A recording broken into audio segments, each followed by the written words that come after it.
이 시간에 자리에서 일어나셔서 하나님의 말씀을 함께 보시겠습니다. 구약성경 열왕기하 7장 3절에서 11절까지 말씀을 우리 한 목소리로 같이 읽었으면 좋겠습니다. 7장 3절에서 11절까지 말씀입니다. 함께 읽겠습니다. 성문 어귀에 나병 환자 4사람이 있었는데 그들이 서로 이르되 우리가 어찌하여 죽을 때까지 여기 앉아 있느냐? 우리가 말하기를 우리가 도시에 들어가리라 해도 도시 안에 기근이 있으므로 우리가 거기서 죽을 것이요 여기 가만히 앉아 있어도 죽으리로다. 그런즉 이제 오라 우리가 시리아 사람들의 군대에 항복하자. 그들이 우리를 살려두면 우리가 살려니와 그들이 우리를 죽이면 우리가 죽을 따름이라 하고 그들이 시리아 사람들의 진영으로 가려고 황혼에 일어나서 시리아 진영의 맨 끝부분에 이르렀는데 보라 그곳에 한 사람도 없더라. 주께서 시리아 사람들의 군대로 하여금 병거 소리와 말소리 곧 큰 군대 소리를 듣게 하셨으므로 그들이 서로 말하기를 보라 이스라엘 왕이 우리를 치려고 해쪽 속의 왕들과 이집트 사람들의 왕들을 고용하여 우리에게 오게 하였다 하고 그러므로 일어나서 황혼에 도망하되 자기들의 장막과 말과 나귀를 버리고 또 진영을 그대로 두고 자기들의 생명을 건지려고 도망하였더라. 이 나병 환자들이 진영의 맨 끝 부분에 이르러 한 장막에 들어가 먹고 마시고 거기서 은과 금과 의복을 가지고 가서 감추고 다시 와서 다른 장막에 들어가 거기서도 가지고 가서 감추니라. 그때 그들이 서로 이르되 우리가 잘 행하지 아니하는도다. 이날은 좋은 소식이 있는 날이거늘 우리가 잠잠하고 있도다. 만일 우리가 동틀 때까지 기다리면 어떤 화가 우리에게 임하리니 그런즉 이제 오라 우리가 가서 왕의 집안에게 고하자 하고 이에 그들이 가서 도시의 문지기를 부르고 그들에게 고하여 이르되 우리가 시리아 사람들의 진영에 이르렀는데 보소서 거기에 사람이 없고 사람의 음성도 없으며 오직 말과 나귀들만 매여 있고 장막들이 그대로 있더이다 하매 그가 문지기들을 부르니 그들이 안에 있는 왕의 집에 그것을 고하니라. 아멘. 서신 채로 잠깐 기도하겠습니다.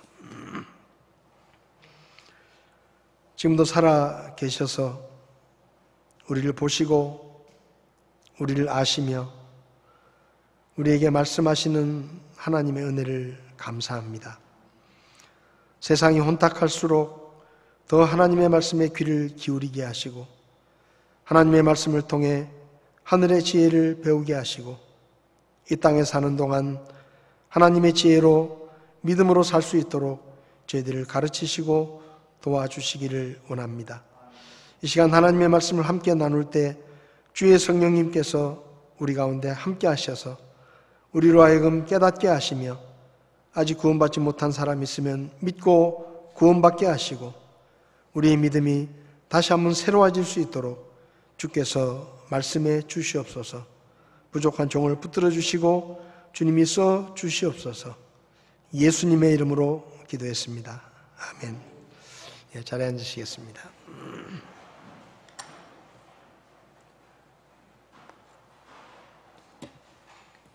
주일 오전 예배 때 다시 복음으로라는 주제로 복음에 대한 말씀을 나누었는데 오늘 이제 그 마지막 시간입니다. 다시 복음으로라는 주제의 마지막 주제로 우리에게 복음 전할 책임이 있습니다 라는 제목으로 말씀을 드리려고 합니다. 지난 주일에는 예수님의 복음이 왜 계속해서 전해져야 하는지를 말씀을 드렸습니다. 예수님의 복음은 이 세상에서 죄인을 구원하는 유일한 복음이고 또 예수님의 복음이 땅끝까지 모든 사람들에게 전해지기를 하나님이 원하시고 또 저와 여러분들이 그 복음의 능력을 통해서 구원받은 구원을 경험한 복음의 증인이기 때문에 우리가 복음은 계속해서 전해져야 한다 그런 말씀을 드렸습니다. 오늘은 열왕기하 7장 13절부터 11절까지 말씀을 중심으로 우리에게 복음 전할 책임이 있습니다 라는 제목으로 말씀을 드리려고 하는데요.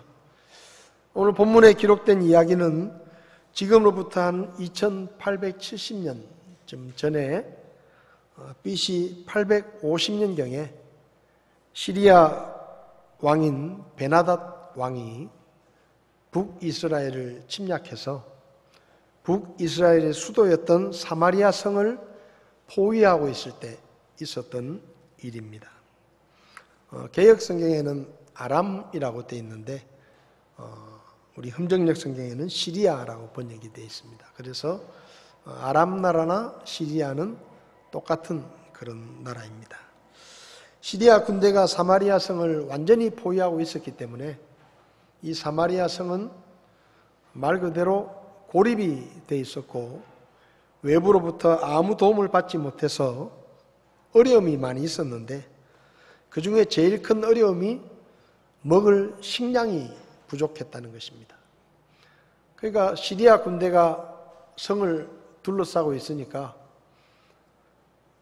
어디 밖에서 곡식을 들여오지도 못하니까 안에 있는 곡식만 가지고 지내야 되는데 오랫동안 포위를 당하고 있으니까 이제 식량이 떨어지게 된 것이죠. 얼마나 심각했는가 하면 앞에 열왕기하 6장을 보면 두 가지의 이야기가 나오는데 그 중에 하나는 그 당시에 식량 가격이 얼마나 폭등했는지를 보여주는 이야기입니다. 열왕기하 6장 24절부터 25절을 보면 나귀 머리 하나가 은 80세겔에 팔리고 비둘기똥 4분의 1갑이 은 5세겔에 팔렸다. 이렇게 기록이 되어 있습니다. 하루 일당을 5만 원으로 계산을 해도 한 세겔은 노동자가 4일 동안 일을 해야 벌 수 있는 돈이니까 한 세겔은 20만 원 정도 되는 돈입니다. 근데 레위기 11장을 보면 나귀는 굽이 갈라져 있기 때문에 부정한 동물로 취급이 되어서 먹지 않는, 평소에 사람들이 먹지 않는 그런 동물이었는데 먹을 식량이 없으니까, 워낙 먹을 게 없으니까 이 하나님께서 먹지 말라고 하신 이 나귀도 잡아먹게 되었는데 머리는 다른 부위보다 살도 별로 없고 그래서 아주 값이 제일 싼 그런 부분인데 나귀 머리 하나에 80세겔, 우리 돈으로 계산하면 1600만 원입니다. 나귀 머리 하나에 1600만 원. 비둘기똥이라고 번역이 되어 있는데 이것은 비둘기똥이 실제 비둘기똥이 아니라 비둘기똥과 비슷하게 생긴 아주 작은 콩을 의미하는데요.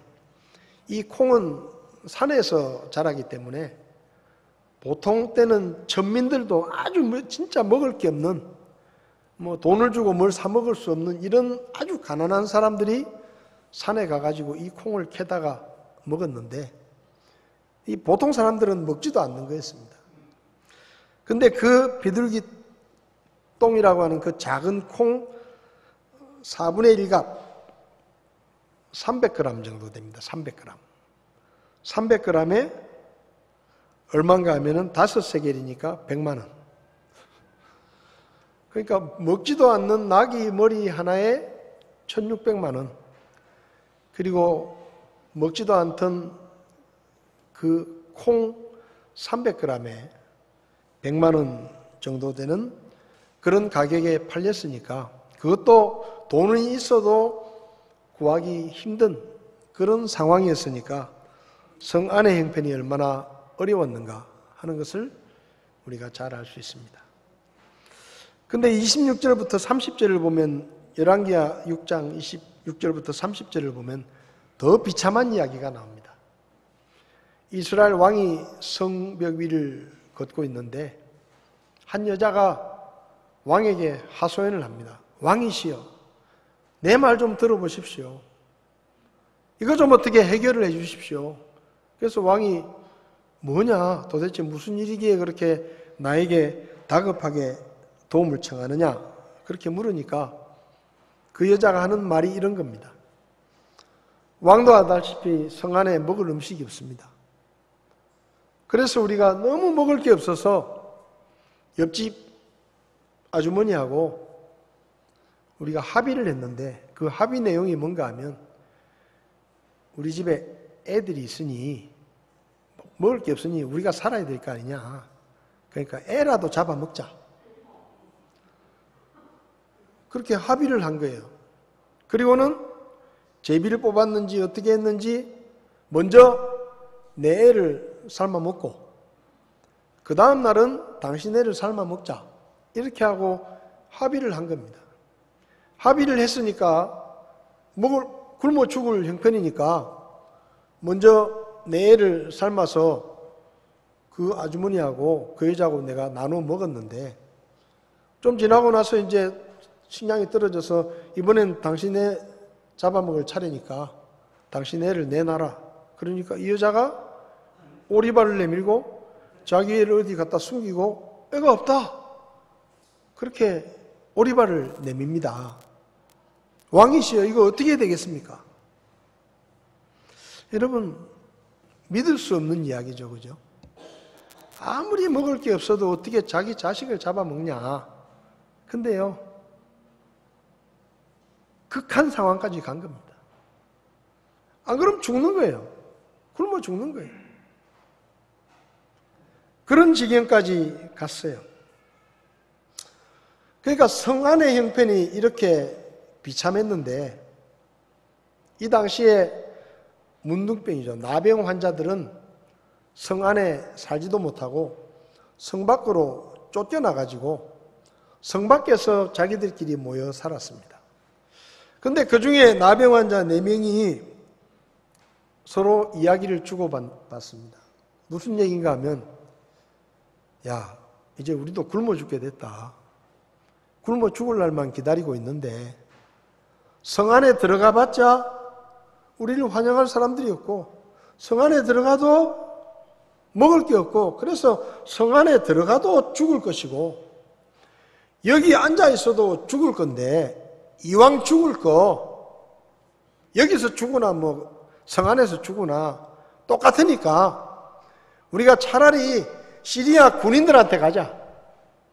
가서 거기서 그 사람들이 우리를 죽이면 여기서 죽으나 거기서 죽으나 죽는 거고, 혹시라도 그 사람들이 우리를 살려줘 가지고 양식이라도 주면 우리가 목숨은 건질 거 아니겠냐. 그래가지고 4명의 나병 환자들이 서로 뜻을 모아가지고 좋다, 가자.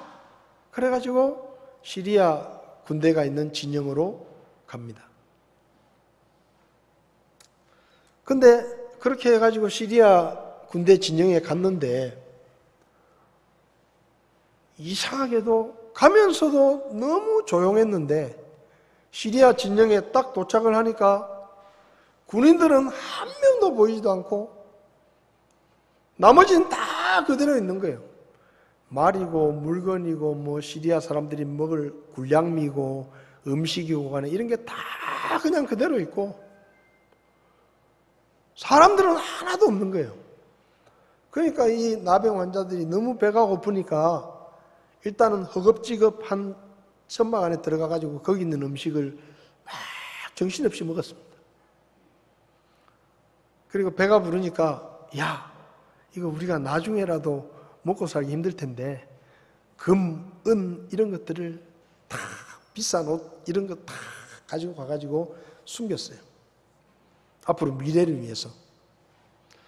근데 정신없이 음식을 먹고 또 정신없이 나중을 생각하면서 금과 은과 비싼 이런 것들을 갖다가 숨기고 나서 다 앉으니까 정신이 드는 거예요. 그 정신이 들어가지고 뭐가 생각났는가 하면, 야, 우리 지금 사마리아 성 안에는 애까지 잡아먹을 정도로 먹을 게 없어서 우리 동족들이 지금 굶어 죽어가고 있는데 우리만 여기서 배부르고 우리만 여기서 부자가 되면 그 나쁜 짓 아니겠냐. 그러니까 우리가 가서 이 소식을 빨리 성 안에 전해서 우리 동족들이 살 수 있도록 그렇게 하자. 그게 맞는 것 같다.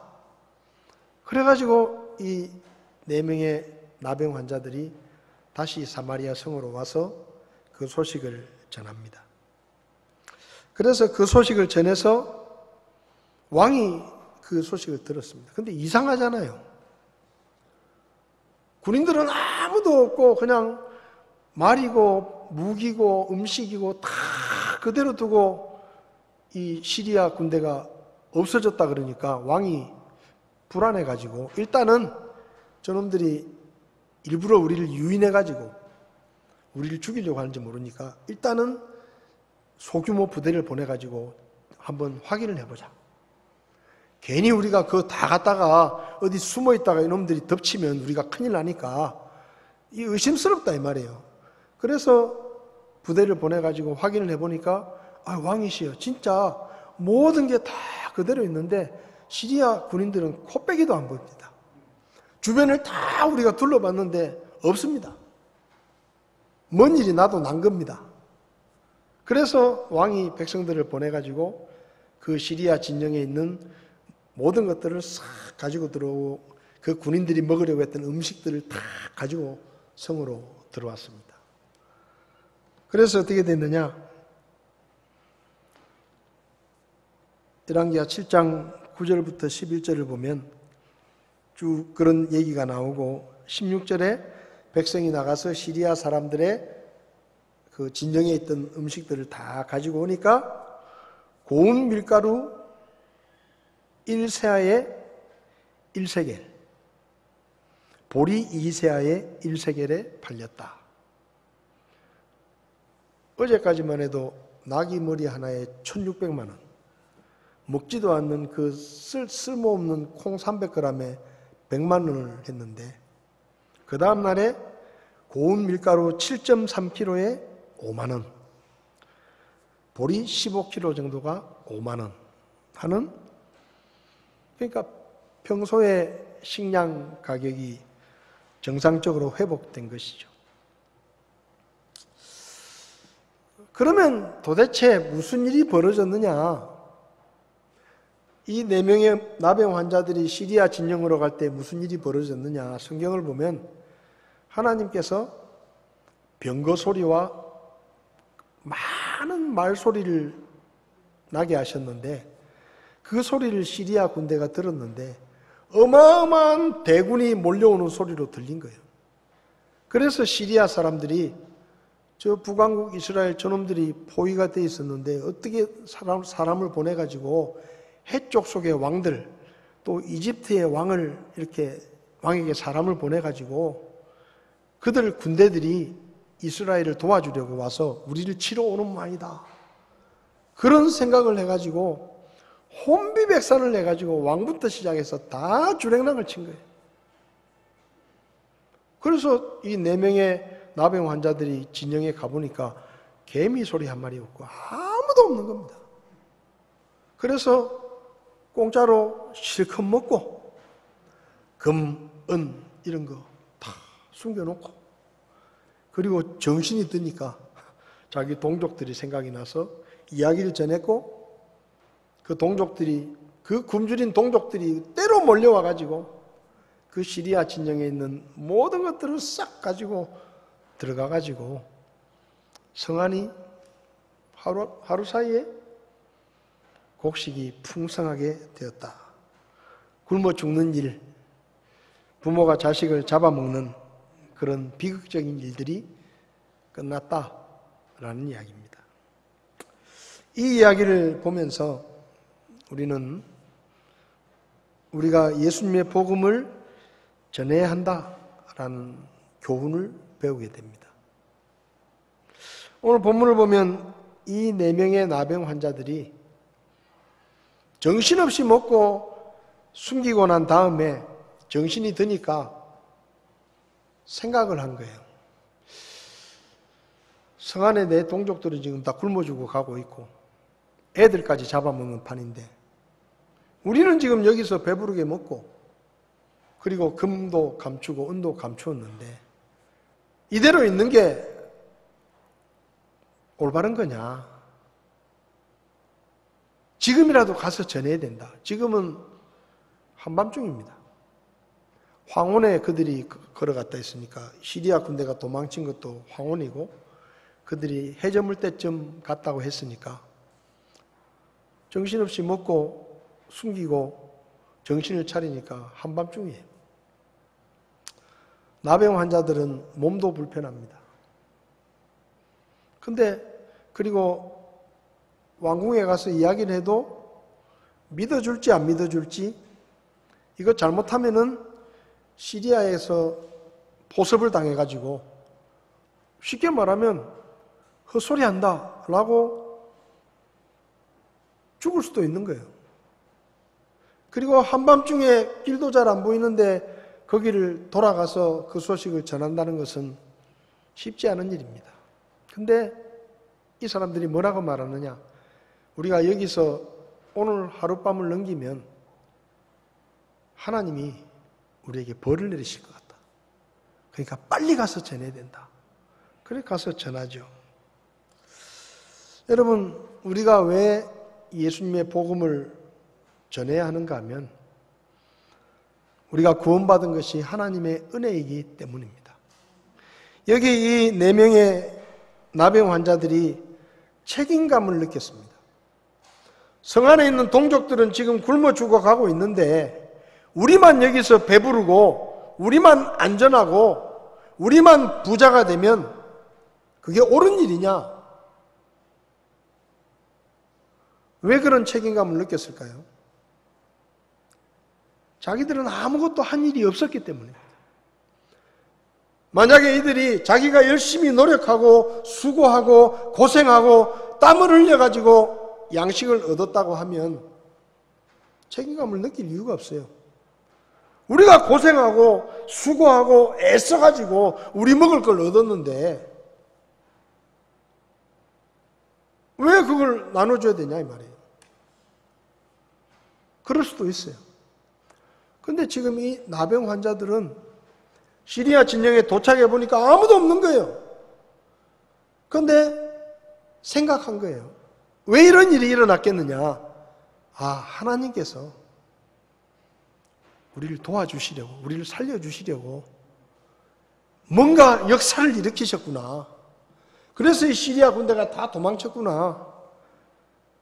성문 앞에서 굶어 죽을 수도 있었던 내가 이렇게 시리아 진영에 와서 배불리 먹고 은과 금을 감추고 부자가 될 수 있는 것은 내가 수고해서 된 것이 아니라 하나님의 은혜 때문이구나. 그런데 이 은혜를 나만 누리고 내 동족들은 굶어 죽어가게 내버려 두는 것이 옳으냐? 우리가 이 소식을 전해주지 않으면 하나님이 우리에게 벌을 내리실 것이다. 이런 생각을 한 겁니다. 내가 공짜로 얻었기 때문에, 내가 거저 얻었기 때문에, 내가 수고하고 내가 노력하고 내가 땀을 흘리고 내가 일해서 얻은 게 아니라 하나님이 나에게 은혜로 공짜로 주신 것이기 때문에 이것을 나만 누리는 것이 마땅치 않다라는 거예요. 그래서 양심의 가책을 느끼고 책임감을 느낀 겁니다. 여러분, 저와 여러분들이 구원받은 것 100% 하나님의 은혜입니다. 저와 여러분들은 죄인으로 태어났습니다. 그리고 우리도 모르게 마귀의 백성으로 살면서 하나님과 원수된 삶을 살았습니다. 그냥 그렇게 살다가 죽으면 꼼짝없이 심판을 받고 꼼짝없이 지옥에 가서 영원히 고통을 당하는 죄의 벌을 받아야 되는데 우리는 그거 전혀 몰랐어요. 아무도 그런 얘기를 해주지 않았어요. 근데 하나님께서 그런 우리를 불쌍히 여기시고 하나뿐인 아들을 십자가에 우리 대신 사형의 벌을 받도록 내어주셨고 예수님이 십자가에서 우리 대신 사형의 벌을 받고 우리가 치러야 될 죄의 대가를 다 치르시고 우리의 죄를 용서해 주신 겁니다. 그리고 누구든지 십자가에 죽으시고 부활하신 그 예수님을 하나님의 구원자로 믿으면 불신앙을 버리고 믿지 않는 것을 버리고 하나님의 사랑과 그분의 말씀과 십자가에 못 박혀 죽으시고 부활하신 그 예수님이 하나님이 나를 구원하시기 위해서 보내주신 구원자라는 것을 믿으면 그 사람에게 하나님이 준비해 놓으신 구원을 선물로 주신다. 그렇게 하나님이 계획을 세우시고, 그래서 저와 여러분들이 복음을 듣고 예수님을 구원자로 믿어서 구원을 받은 겁니다. 우리가 구원받기 위해서 아무것도 한 게 없어요. 에베소서 2장 8절을 보면 너희가 믿음을 통해 은혜로 구원을 받았나니 그것은 너희 자신에게서 난 것이 아니요 하나님의 선물이니라. 구원이 뭐라고요? 선물이에요, 선물. 여러분 지금까지 살면서 선물을 받아보셨죠? 선물 받고 돈 내신 적 있습니까? 돈 내신 적 있어요? 여러분의 남편이 목걸이를 딱 사와가지고 여보 이거 내가 당신을 사랑하기 때문에 주는 선물이야. 그래서 아 그래 고마워 목에 걸어줘. 딱 걸었어요. 200만 원 내놔. 200만 원. 뭐 200만 원? 그 목걸이 값 내가 50% DC해가지고 200만 원이라. 내가 200만 원 냈으니까 당신도 200만 원 내라고. 그렇게 여러분 선물을 받아보셨어요? 초등학교 입학을 했습니다. 아빠가 멋진 가방을 사오셨습니다. 너 학교 입학하니까 이거 아빠가 너한테 주는 선물이다. 아, 아빠 고마워요. 13만 8천 원. 나중에 갚아. 그런 선물은 없습니다. 선물은 뭐냐? 선물을 준비하는 사람이 10원도 빼지 않고 값을 다 치르고 직접 준비해가지고 선물을 받는 사람에게는 한 푼도 요구하지 않고 그냥 주는 거예요. 그게 선물이에요. 왜 구원을 하나님의 선물이라고 했습니까? 하나님이 구원을 준비하시기 위해서 모든 대가를 다 치르시고 자신의 목숨을 십자가의 대가로 내놓으시고 구원이라는 선물을 준비하셨다가 누구든지 예수님을 믿으면 그 구원을 공짜로 주시기 때문에 선물이라고 한 겁니다. 선물은 뭐예요? 한 가지만 하면 돼요. 거절하지 않고 믿고 받기만 하면 내게 돼요. 거절하면 끝이에요. 여보, 목걸이 선물 필요 없어! 이따위 거 가지고 뭐 갖고 가! 그러면 땡이에요. 선물은 그런 거예요. 받으면 내 거고 안 받으면 내 거 아니에요. 근데 받기 위해서는 뭐가 필요하냐? 믿음이 필요한 거예요. 야, 이거 받기는 받는데 저 인간이 뭔가 속셈을 가지고 나중에 나한테 더 큰 걸 뜯어내려고 저런 못된 마음을 가지고 나한테 주는 거겠지. 그건 선물이 아니고 뇌물이에요. 글씨 한자 차이지만은 어마어마한 차이가 있습니다. 뇌물을 선물인 줄 알고 잘못 받았다가 나중에 쇠고랑 찰 수도 있어. 그러니까 선물을 주는 사람에 대한 믿음이 있을 때 그 선물을 거절하지 않고 받을 수 있는 겁니다. 선물이 또 너무 과하면 우리가 부담이 되잖아요. 목사님, 제가 목사님 생일 선물로 제가 선물을 하나 준비했습니다. 그 뭔데요? 1억 8천짜리 페라리 승용차한테 제가 드리겠습니다. 모르겠어요. 그분이 한 10조, 12조 뭐 이런 재산을 가진 분 같으면 제가 고맙습니다 하고 타겠지만은 그렇지 않으면 이게 뭐지? 이게 뭐지 도대체? 이런 생각이 드는 거예요. 그러니까 선물은 믿음으로 받아야 내 것이 되는 겁니다. 왜 하나님께서 구원을 선물이라고 하셨습니까? 하나님이 대가를 다 치르시고 예수님이란 분을 십자가에 죽게 하시고 우리의 모든 죄값을 치르시고 구원이라는 선물을 준비해 놓으셨는데 누구든지 그 구원을 거절하지 않고 믿고 받으면 그게 그 사람께 되는 거예요. 그래서 구원을 선물이라고 한 겁니다. 여러분, 여기 이 4명의 문둥병자가 시리아 진영에 갔는데 아무도 없어요. 먹을 게 천지예요. 배불리 먹었어요. 공짜로. 그러니까 양심의 가책이 생긴 거예요. 우리는 공짜로 죽을 뻔하다가 살았는데 지금 여기 이렇게 음식이 많은데 이거 다 공짜인데 이거 성 안에 있는 사람들에게 갖다 주면 다 살 수 있는데 우리끼리만 누리고 우리끼리만 배부르고 우리끼리만 즐거우면 그게 잘하는 짓이냐 이 말입니다. 여러분, 우리가 구원받은 것 하나님의 은혜 때문입니다. 공짜로 받았어요. 그리고 우리가 받은 복음은 이상한 복음이에요. 아무리 나누어 주어도 없어지지 않는 거예요. 그래서 우리가 얼마든지 나눠줘도 괜찮아요.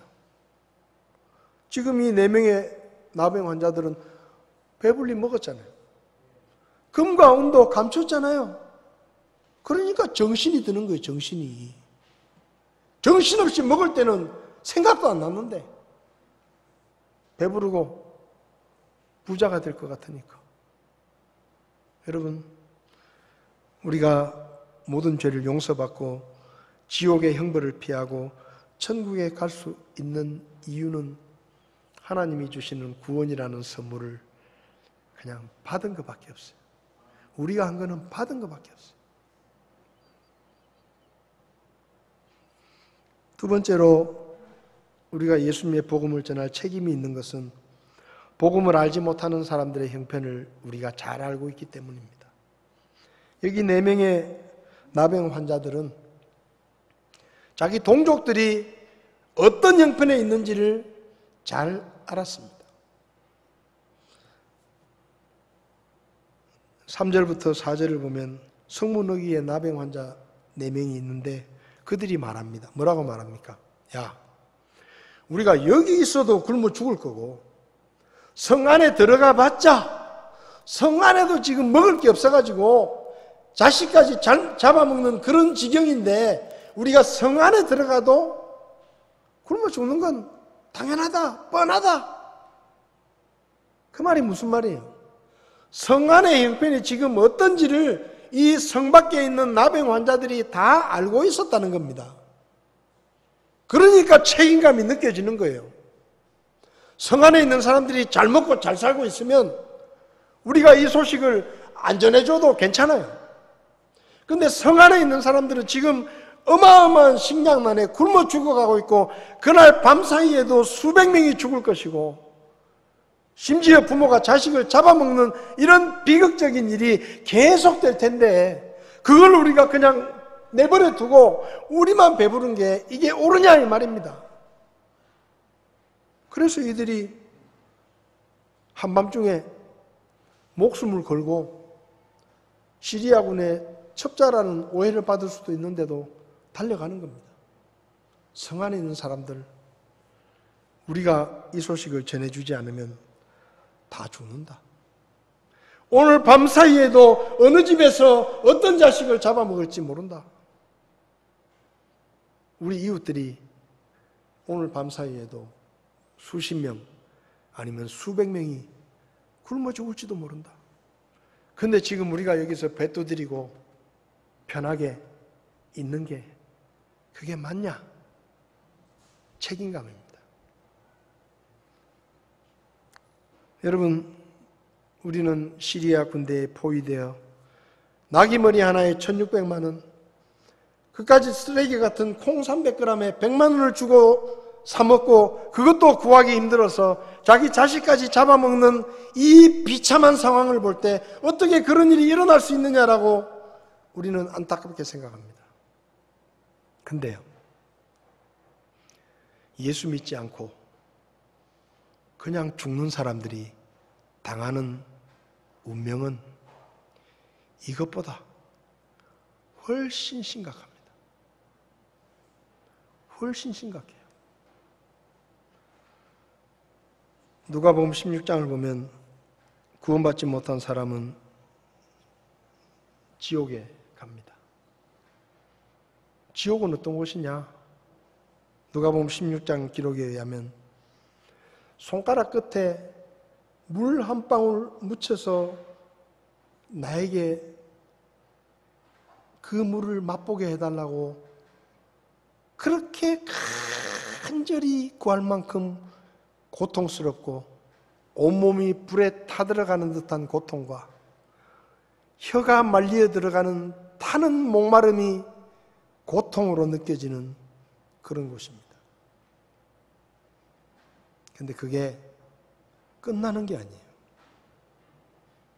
며칠 고생하면 나아지는 게 아니에요. 영원히 그 고통 가운데 있어야 됩니다.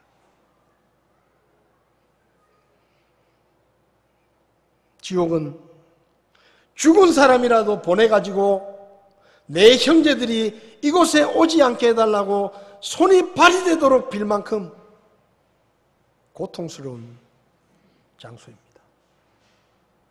아무도 오지 않았으면 좋겠다. 지옥이 얼마나 고통스러운 것이면 예수님께서 마가복음 9장에 뭐라고 말씀하셨죠? 네 손이 너를 죄짓게 해서 너를 지옥에 가게 하면 그 손을 찍어서 내버려라. 차라리 손 하나 없이 지옥에 안 가는 게 낫다. 손 하나 없더라도 지옥에 안 가는 게 낫다. 네 발이 너로 죄를 짓게 하거든 발을 찍어서 내버려라. 발 하나 없어지더라도 지옥에는 안 가는 게 낫다.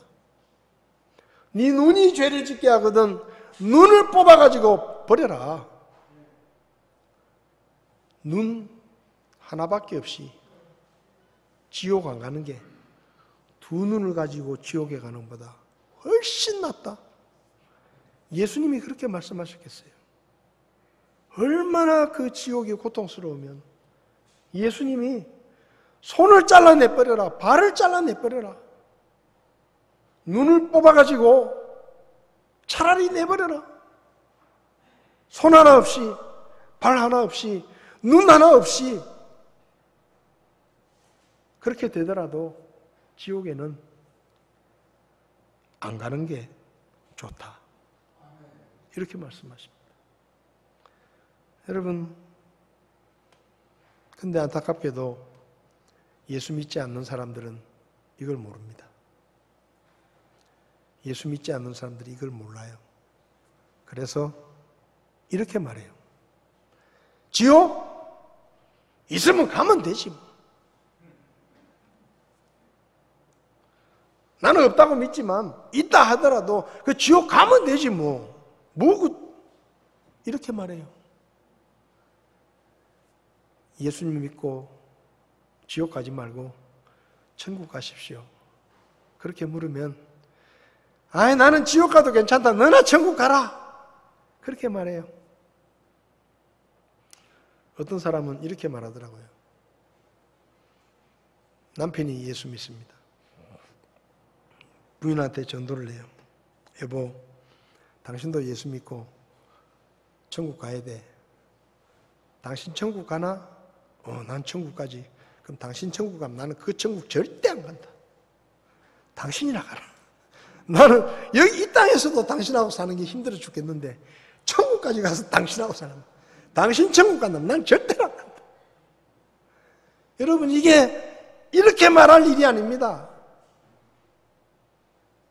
지옥 가면 된다고요? 누가복음 16장을 읽어보십시오. 그 성경을 읽고도 지옥 끝까지 가면 되지. 그렇게 말할 수 있는지. 몰라요. 우리 이웃들은 모릅니다. 예수 믿지 않는 사람들은 몰라요. 지옥이 얼마나 고통스럽고 거기는 한번 들어가면 절대로 빠져나오지 못하고 영원토록 고통 가운데 살게 된다는 것을 모릅니다. 근데 우리나라요. 성 안에 있는 백성들은 몰라요. 성 밖에 이렇게 풍족한 양식이 있고 먹고 살 수 있는 살 길이 있다는 걸 모릅니다. 근데 우리나라요. 어떻게 되겠습니까? 그래서 이 4명의 나병 환자가 책임감을 느끼는 거예요. 저들은 모르고 죽어가고 있는데 우리는 안다. 그러니까 이 소식을 지금이라도 당장 달려가서 전해줘야 된다. 하루라도 늦으면 우리가 벌을 받는다. 여러분, 우리 곁에 있는 이웃들, 친구들, 가족들, 예수 믿지 않는 사람들 모릅니다. 그냥 이렇게 이 땅에서 잘 먹고 잘 살면 끝나는 줄 알아요. 예수 믿는 것과 믿지 않는 것이 얼마나 천지 차이라는 것을 모릅니다. 영원한 심판과 지옥의 형벌 대신에 천국의 행복한 삶이 있다는 것을 몰라요. 그럼 우리가 어떻게 되겠습니까? 책임감을 느껴야죠. 책임감을. 우리는 아니까.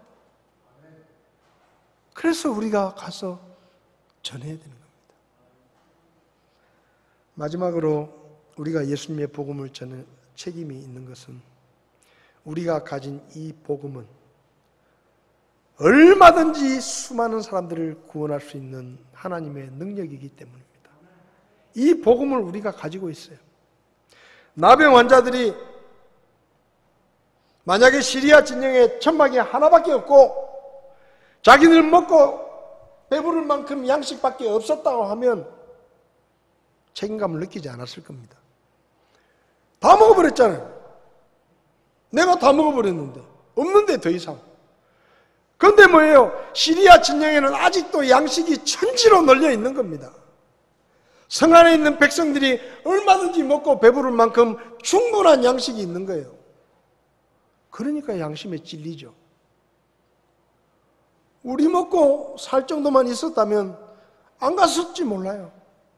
그런데 어마어마한 식량이 있는 거예요. 성 안에 가서 전하고 그 백성들이 나와서 다 가지고 들어가면 성 안에 있는 백성들이 다 배부르게 먹고 남을 만한 풍성한 음식이 있는 거예요. 그러니까 가서 전해야 되겠다 이겁니다. 여러분, 우리에게 있는 복음, 우리가 선물로 받은 이 구원, 이건 우리가 100만 명에게 나누어 주더라도 나에게서 없어지는 게 아닙니다. 모든 믿는 자를 구원에 이르게 하는 하나님의 능력이라고 말합니다.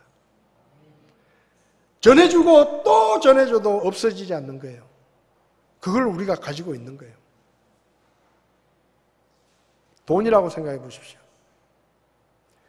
여러분이 쓰고 또 주고 다 퍼줘도 또 있는 돈이 있다고 생각해 보세요. 여러분의 집에 항아리가 하나 있는데 거기 100억이 들었다고 칩시다. 근데 그놈의 항아리가 신기한 항아리라서 필요한 사람한테 다 줘도 또 100억이 채워져. 근데 누가 헐레벌떡 뛰어와가지고 내 남편이 지금 갑자기 병원에 입원을 했는데 치료비가 없어가지고 치료를 못 받는다. 1억만 좀 주시오. 그럼 여러분이 어떻게 하겠어요? 잘 보여봐. 1억 좀 나한테 뭐 해줄 건데? 그렇게 묻겠어요? 1억 꺼내도 다시 채워지는데 아낌없이 줄 거예요. 아낌없이 줄 거예요. 아니, 문 앞에 써붙일 거예요. 돈 필요한 자여 나에게 오라. 얼마든지 드립니다. 광고를 할 거예요. 왜? 안 없어지니까. 없어지면 그렇게 못하죠. 안 없어지니까. 우리가 가진 복음, 우리가 받은 구원, 100만 명에게 퍼주어도 그대로 있습니다. 없어지지 않아요. 이 복음을 우리가 가지고 있는 거예요. 수많은 사람들을 구원할 수 있는 복음이 우리에게 있는 겁니다. 사마리아 성에 들어가서 다 나눠줘도 남을 만큼의 양식이 여기 널브러져 있는 거예요. 근데 나만 배부르면 되지. 굶어 죽든지 말든지. 지들이야 뭐 평소에 우리한테 우리가 나병 환자라고 우리를 무시하고 성 밖으로 쫓아내고 우리를 멸시하고 그랬으니까 니들도 한번 죽어봐라. 그거예요. 일본의 선교사로 우리 선교사님이 나가 계시는데 어떤 분들은 그래요. 연세가 많으신 분들은 저 일본 놈들 우리 36년 동안 괴롭히고 지금도 죄책감 없이 저렇게 못된 짓 하고 있는데 저런 놈들한테도 복음을 전해야 되냐? 저런 인간들은 다 지옥에 가도 싸다. 맞는 말입니까? 아니에요. 하나님은 그걸 원치 않으세요. 하나님은 한 영혼이라도 구원받기를 원하십니다. 그래서 일본에 선교사를 보내는 거예요. 우리가 짓밟히고 우리 조상들이 죽어나가고 무시를 당하고 섬에 끌려가서 강제노동을 당하고 수많은 사람들이 죽고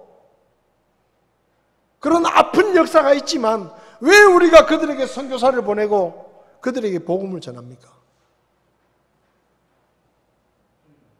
우리가 볼 때는 우리를 괴롭힌 사람들이지만 하나님이 보실 때는 구원받아야 될 영혼이다 이 말이에요. 여러분, 저와 여러분들에게 복음이 있습니다. 이 복음 때문에 사도행전을 보면 3,000명이 구원을 받고 5,000명이 구원을 받고 수많은 사람이 구원을 받고 사도 바울이 복음을 전했을 때 아시아와 유럽에 수많은 사람들이 구원을 받고 교회가 세워지고 그 복음이 2000년 동안 여기저기 전해지다가 우리에게까지 왔어요. 그래서 우리가 구원받은 겁니다. 누군가가 전했기 때문에 누군가가 계속해서 이 복음을 전했기 때문에 그 복음이 지구를 돌아서 대한민국이라는 땅에 1885년에 언더우드와 아펜셀러라고 하는 선교사를 통해 우리나라에 복음이 전해지고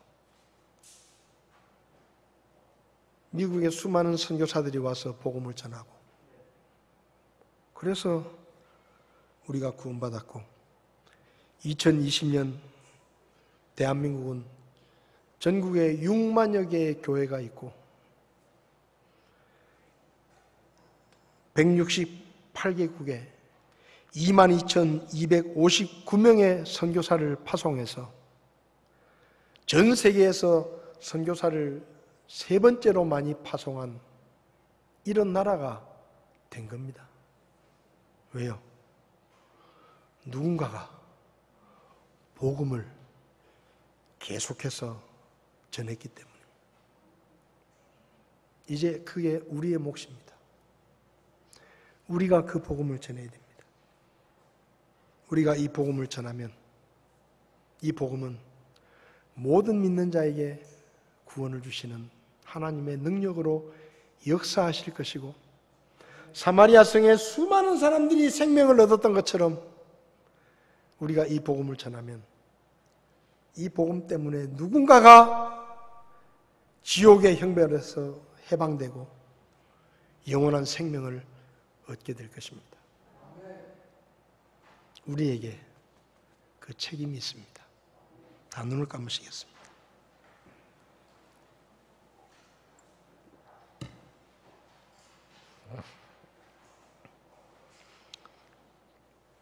우리는 거저 구원을 받았습니다.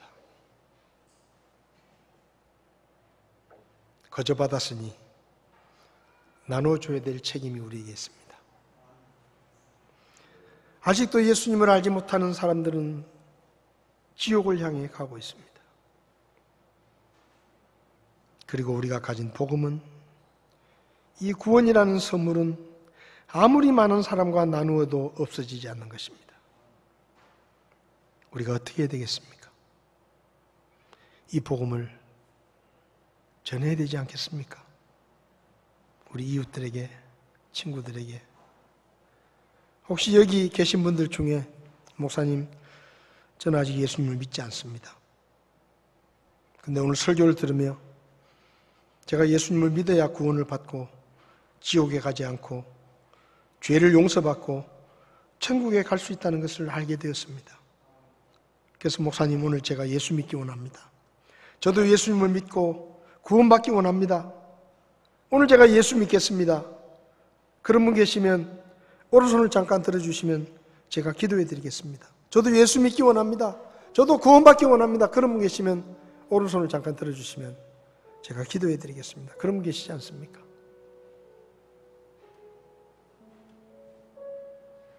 그런 분 계시면 오른손을 잠깐 들어주시면 제가 기도해 드리겠습니다. 그런 분 계시지 않습니까?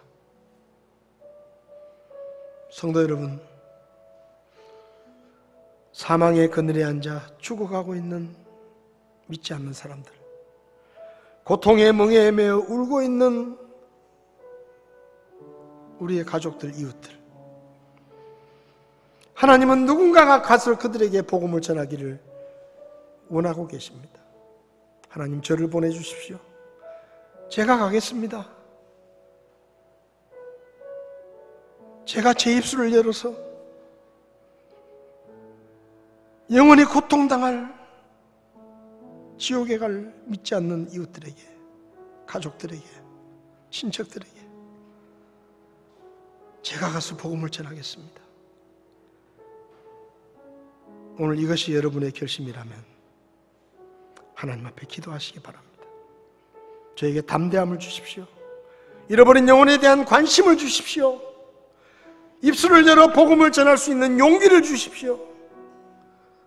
잃어버린 영혼들에 대한 부담감과 책임감을 저에게 느끼게 해주십시오. 그래서 이 기쁜 소식을 전할 수 있도록 저를 써주십시오. 이 시간 다 자리에서 일어나시겠습니다. 사망의 그늘에 앉아 이 찬송 부르실 때 제가 복음을 전하겠습니다. 복음을 전해야 될 책임이 저에게 있으므로 제가 믿지 않는 이웃들에게, 친구들에게, 친척들에게, 가족들에게 이 복음을 전하겠습니다. 그런 결심을 하시고 하나님 앞에 기도하시고 그렇게 복음을 전할 수 있는 저와 여러분들이 될 수 있기를 바랍니다. 우리 이 찬송 부르실 때 하나님 저를 도와주십시오. 그런 분이 계시면 앞자리에 나오셔서 혹은 그 자리에 앉아서 제가 복음을 전할 책임감을 느끼게 하시고 제 입술을 열어 전하게 도와주십시오. 그렇게 기도하시기 바랍니다. 우리 이 찬송 부르실 때 앞자리에 나오셔서 혹은 그 자리에 앉으셔서 그렇게 기도하시기 바랍니다.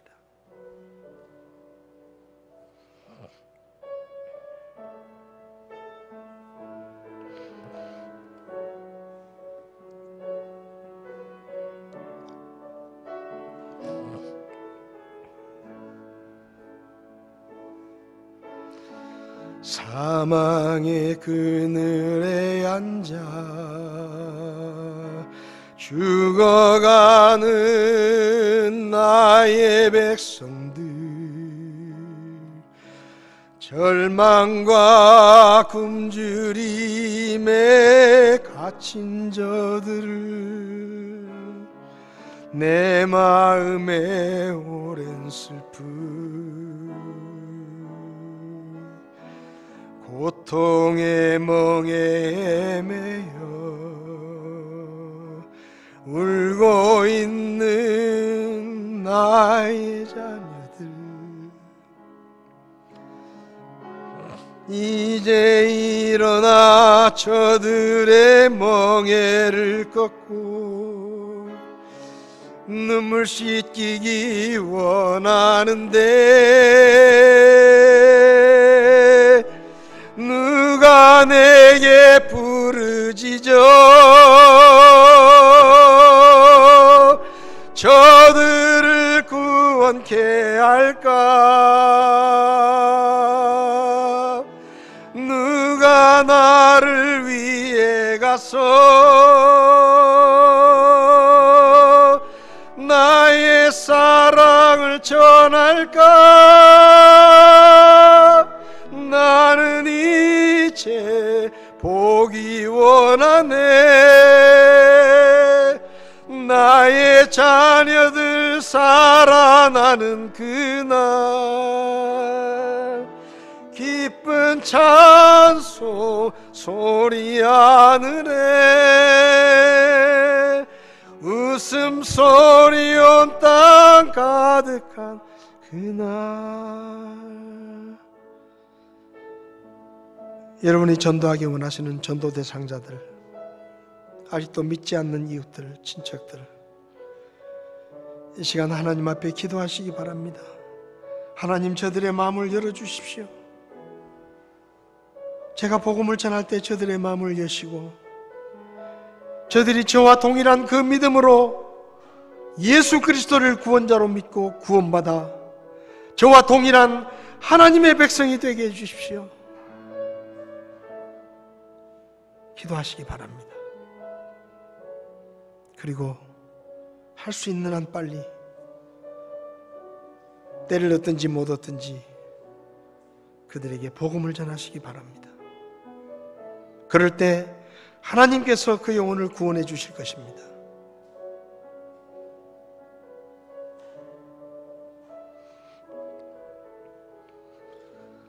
살아계신 하나님, 영원히 죽을 수밖에 없고 영원한 멸망에 빠져야 될 죄인이었던 저희들을 예수 그리스도의 복음으로 구원해 주신 것 감사합니다.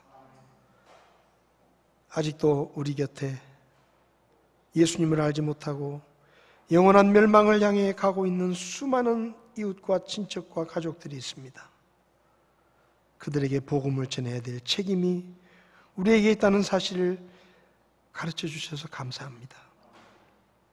우리 입술을 열어 이 복음, 모든 믿는 자를 구원에 이르게 하는 하나님의 능력인 이 복음을 증거하는 삶을 살 수 있도록 저희들을 도와주시옵소서. 이제 곧 명절입니다. 이 명절에 믿지 않는 가족들에게 기도하며 이 복음을 전할 수 있도록 도와주시고 그들이 예수 그리스도를 믿고 구원받아 하나님의 자녀가 되는 놀라운 역사들이 일어날 수 있도록 하나님 저희를 써주시고 도와주시옵소서. 예수님의 이름으로 기도했습니다. 아멘. 예배를 마치겠습니다.